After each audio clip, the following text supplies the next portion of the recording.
Mga balita sa loob ng bayan. Mga balitang dapat mong malaman.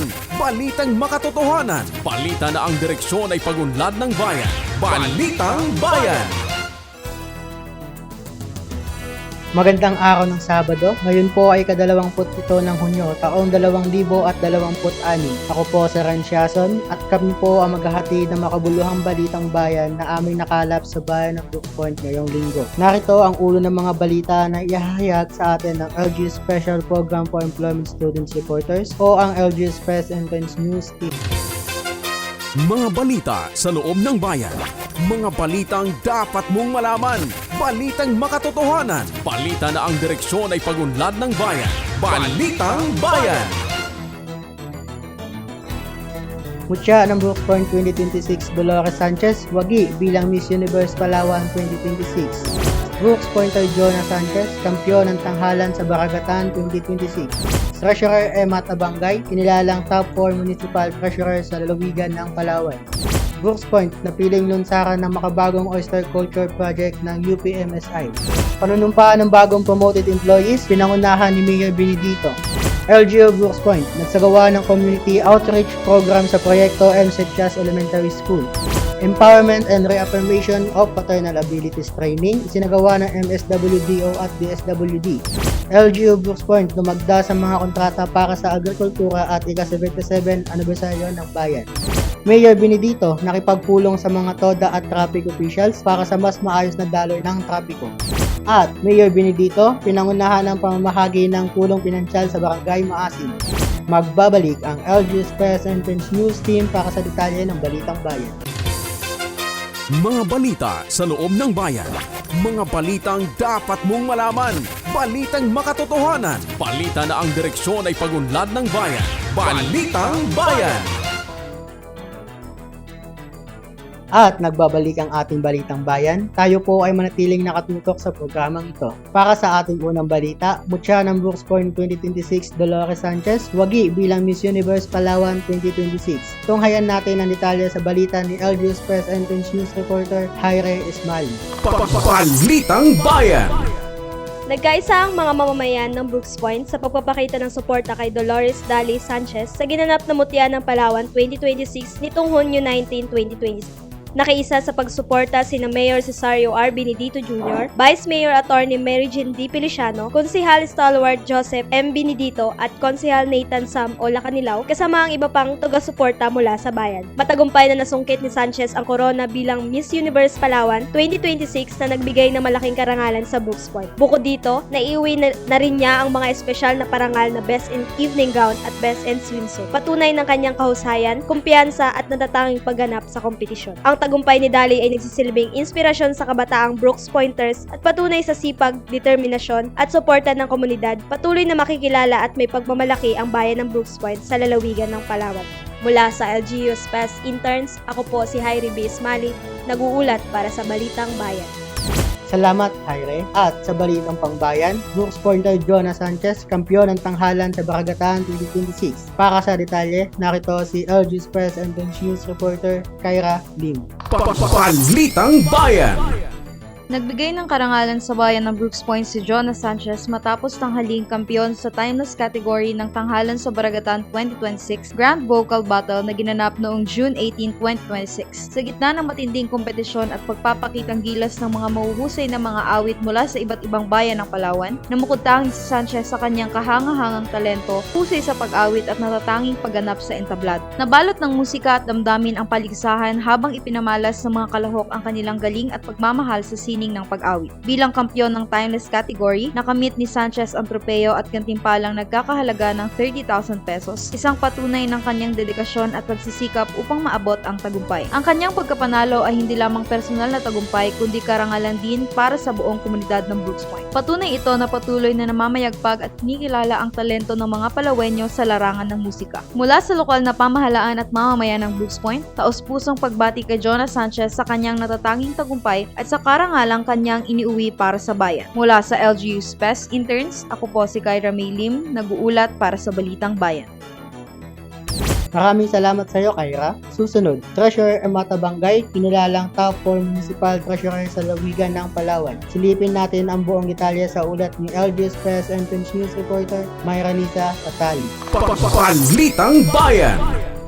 Taus-pusong pagbati kay Municipal Treasurer Emma S. Tabangay sa pagkilala bilang top 4 Municipal Treasurer ng Palawan na iginawad ng Provincial Treasurer's Office noong June 19, 2026 sa City State, Asturias, Barangay Tinigiban, Puerto Princesa City. Ang parangal na ito ay patunay na natatanging pagganap, walang sawang dedikasyon at mahalagang ambag ng pamahalaang bayan ng Brooks Point. Sa mahusay na pangongolekta ng real property tax para sa fiscal year 2025 na nagbigay ng malaking suporta sa patuloy na pag-unlad ng lalawigan. Binabati rin natin si Mayor Cesario R. Benedito Jr. sa patuloy na pamumuno at paggabay ng mga programang nagtataguyod ng mahusay, tapat at makabagong pamamahala. Mabuhay ang Brooks Point at ang mga lingkod bayan nitong patuloy na nagbibigay ng karangalan sa ating bayan. Mula sa LGU's Best Interns, ako po si Myra Nisa Tatali, nag-uulat para sa Balitang Bayan.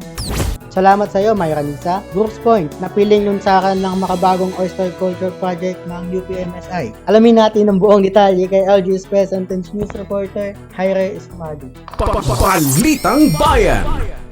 Malugod na tinanggap ng pamahalaang bayan ng Brooks Point ang mga kinatawan ng University of the Philippines Marine Science Institute o UPMSI at Embahada ng Malaysia sa Maynila sa isang courtesy call na dinaluhan ni Municipal Administrator Edgar P. Lacandaso bilang kinatawan ni Municipal Mayor Cesario R. Benedito Jr.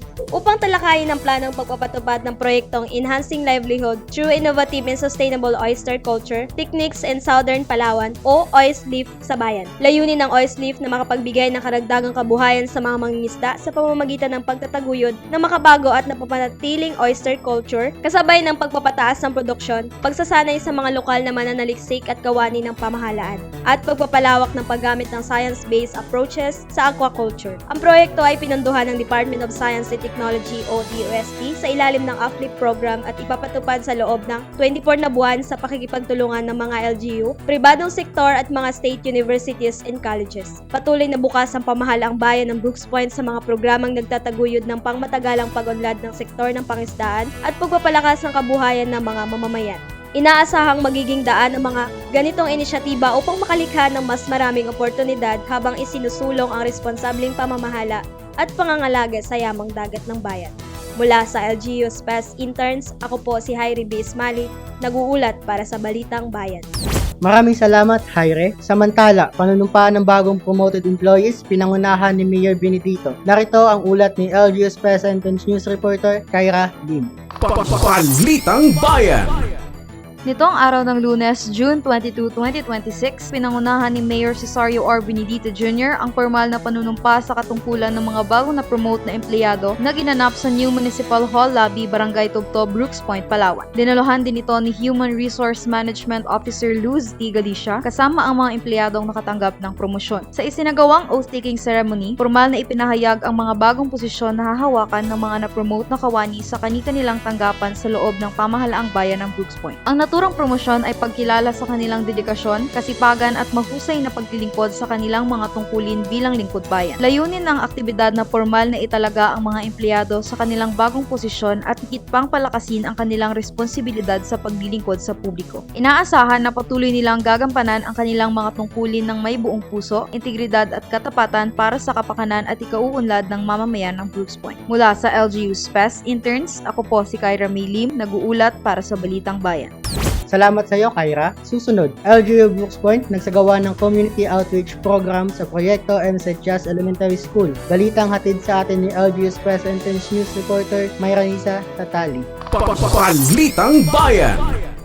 Nagsagawa ang pamahalaang bayan ng Brooks Point ng Community Outreach Program sa proyekto MCTS Elementary School sa Barangay Sarasa, Brooks Point, Palawan. Noong June 22, 2026, sa pangunguna ni Mayor Cesario R. Benedito Jr. kasama sina Konsehal Stelwart Joseph M. Benedito at si Private Secretary 2 Roden Paas. Tampok sa programa ang feeding activity at pamamahagi ng school supplies bilang bahagi ng patuloy na suporta ng lokal na pamahalaan sa kapakanan at edukasyon ng mga mag-aaral. Sa pamamagitan pamamagitan ng feeding program, nabigyan ng masustansyang pagkain ang mga mag-aaral habang ipinamahagi rin ang mga school supplies upang makatulong sa kanilang pang-araw-araw na pag-aaral. Layunin ng programa na mabawasan ang mga hamon na kinakaharap ng mga mag-aaral at mahikayat silang ipagpatuloy ang kanilang pag-aaral sa pamamagitan ng sapat na suporta mula sa pamahalaan. Patuloy na isinusulong ng pamahalaang bayan ng Brooks Point ang mga programang nakatuon sa edukasyon at kapakanan ng kabataan. Sa pangunguna ni Mayor Benedito, pinalalakas ng lokal na pamahalaan ang mga inisyatibong naglalayong makapaghatid ng mga makabuluhang serbisyo at mas maliwanag na kinabukasan para sa bawat bata sa bayan. Mula sa LGU Space Interns, ako po si Mayra Nisa Tatali, nag-uulat para sa Balitang Bayan. Maraming salamat sa iyo, Mayra Nisa. Samantala, Empowerment and Reaffirmation of Paternal Abilities Training, isinagawa ng MSWDO at DSWD. Narito ang ulat sa atin ni LGU's Press and Punch News reporter, Jaire Ismali. Balitang Bayan. Nagsagawa ang Municipal Social Welfare and Development Office o MSWDO sa pagkikipagtulungan ng Department of Social Welfare and Development o DSWD ng 2 araw na Empowerment and Reaffirmations of Paternal Abilities Training o ERPAT na nagsimula ngayong araw ng Miyerkules, Hunyo 24, 2026 sa Gender and Development Function Hall, Barangay Tubtub, Brooks Point, Palawan. Dumalo sa aktibidad si Mayor Cesario R. Benedito Jr. na nagbigay ng mensaheng nagbibigay inspirasyon sa mga kalahok hinggil sa kahalagahan ng responsableng pagiging ama at matatag na pamilya. Kasama rin sa aktibidad sina Municipal Social Welfare and Development Officer Renato Bacosa at mga kawani ng MSWDO, mga kinatawan mula DSWD at mga kalahok na sumailalim sa pagsasanay. Tinalakay sa pagsasanay ang iba't ibang paksa na naglalayong mapalawak ang kaalaman at kakayahan ng mga ama sa kanilang mahalagang papel sa loob ng tahanan at komunidad. Layunin ng ERPAT na higit pang mapalakas at mapagtibay ang kakayahan ng mga ama bilang katuwang sa pagpapalaki ng mga anak at pagpapanatili ng maayos na samahan ng pamilya. Sa pamamagitan ng ganitong programa, patuloy na isinusulong ng lokal na pamahalaan ng Brooks Point ang pagpapahalaga sa responsableng pagiging magulang at pagtataguyod ng matatag na pamilyang Pilipino. Mula sa LGU Space Interns, ako po si Jaire B. Ismali, nag-uulat para sa Balitang Bayan. Salamat sa iyo, Jaire. LGU Brooks Point, lumagda sa mga kontrata para sa agrikultura at ika-77 anibersaryo ng bayan. Sa ulat ni LGU Press and Punch News reporter, Kyra Lim. Balitang Bayan. Formal na nilagdaan ng pamahalaang bayan ng Brooks Point sa pangunguna ni Mayor Cesario R. Benedito Jr. ang mga kontrata para sa procurement ng raffle prizes para sa pagdiriwang ng ika-77 founding anniversary ng bayan at certified seeds na ipagkakaloob bilang tulong sa mga rice farmers. Isinagawa ang contract signing sa new municipal lobby, Barangay Tubtub, Brooks Point, Palawan bilang bahagi ng mga programang naglalayong magbigay ng direktang benepisyo sa mamamayan at palakasin ang sektor ng agrikultura. Nilagdaan ang kontrata sa AMM21 Tracking and General Merchandise Incorporated para sa procurement ng raffle prizes para sa nalalapit na anibersaryo ng bayan. Kasabay nito, lumagda rin ang lokal na pamahalaan sa kasunduan sa Brooks Point Seed Growers and Agriculture Center Incorporated para sa procurement ng certified seeds na ipamamahagi sa mga magsasaka ng palay. Dumalo rin sa aktibidad sina MDRRMO Engineer Mod Ryan R. Miranda, Joel D. Luganya, Aldrin P. Taban at mga kinatawan ng mga supplier. Ayon sa lokal na pamahalaan, layunin ng mga proyektong ito na suportahan ang produksyon ng palay, mapabuti ang kabuhayan ng mga magsasaka at matiyak ang matagumpay na pagdiriwang ng ika-77 founding anniversary ng Brooks Point. Patunay rin ito ng patuloy na pagsisikap ng administrasyon na magpatupad ng mga programang nagtataguyod ng kaunlaran at kapakanan ng mamamayan. Mula sa LGU Space Interns, ako po si Kyra May Lim, nag-uulat para sa Balitang Bayan. Maraming salamat, Kyra. Samantala, Mayor Benedito nakipagpulong sa mga TODA at traffic officials para sa mas maayos na daloy ng trapiko. Narito ang ulat sa atin ni LGU's Press and Punch News reporter, Mayra Nisa Tatali. Balitang Bayan.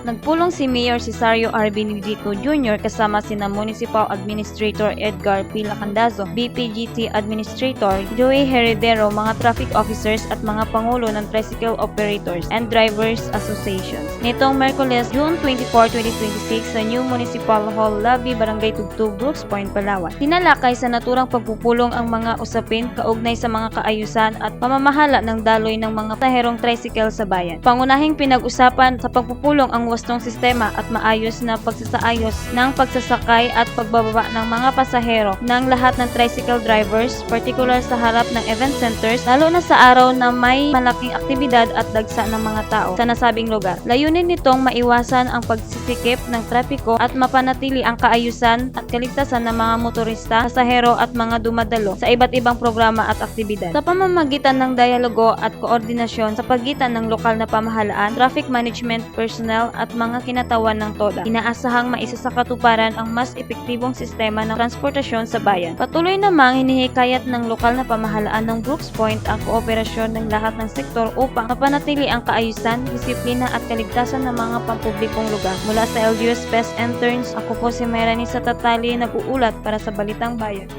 Salamat sa iyo, Mayranisa. At Mayor Benedito, pinangunahan ng pamamahagi ng tulong pinansyal sa Barangay Maasin. Balitang hatid sa atin ni LGU's Press and News Reporter Jaire Ismali. Balitang Bayan. Pinangunahan ni Mayor Cesario R. Benedito Jr. kasama si Municipal Administrator Edgar P. Lacandaso ang pamamahagi ng tulong pinansyal sa mga kwalipikadong benepisyaryo sa isinagawang cash assistant payout distribution sa Barangay Maasin, Brooks Point, Palawan. Noong June 22, 2026, isinagawa ang programa bilang bahagi ng patuloy na pagsisikap ng pamahalaang bayan ng Brooks Point na maihatid ang kinakailangang suporta sa mga mamamayang nangangailangan. Layunin ng nasabing payout na makatulong sa pagagaan ng gastusin ng mga benepisyaryo at matiyak na patuloy na naipaparating ng lokal na pamahalaan ang mga serbisyong panlipunan hanggang sa mga barangay. Ipinapakita rin ito ang patuloy na pagtutok ng administrasyon sa kapakanan ng bawat pamilya sa bayan. Sa pamamagitan ng mga programang ito, muling pinagtitibay ng pamahalang bayan ng Brooks Point ang pangako nitong maghatid ng maagap, makatao at inklusibong serbisyo publiko, kasabay ng pagsusulong ng mga inisyatibang naglalayong mapabuti ang kalidad ng buhay ng bawat residente. Mula sa LGU's Pest Interns, ako po si Jaire B. Ismali, nag-uulat para sa Balitang Bayan. Maraming salamat, Jaire. Manatiling nakatutok sa pakikinig at panonood ng ating programang Impormasyon ng Bayan para sa lahat. Susunod na sa ating programa ang Talakayang Bayan. Ako po si Ren Siason at kami po muli ang LGU Special Program for Employment Students Reporters o ang LGU Press News Reporter na nagatid ng Balitang Bayan. Mapagpalang araw sa lahat, bayan ng Brooks Point. Mga balita sa loob ng bayan. Mga balitang dapat mong malaman. Balitang makatotohanan. Balita na ang direksyon ay pagunlad ng bayan. Balitang Bayan.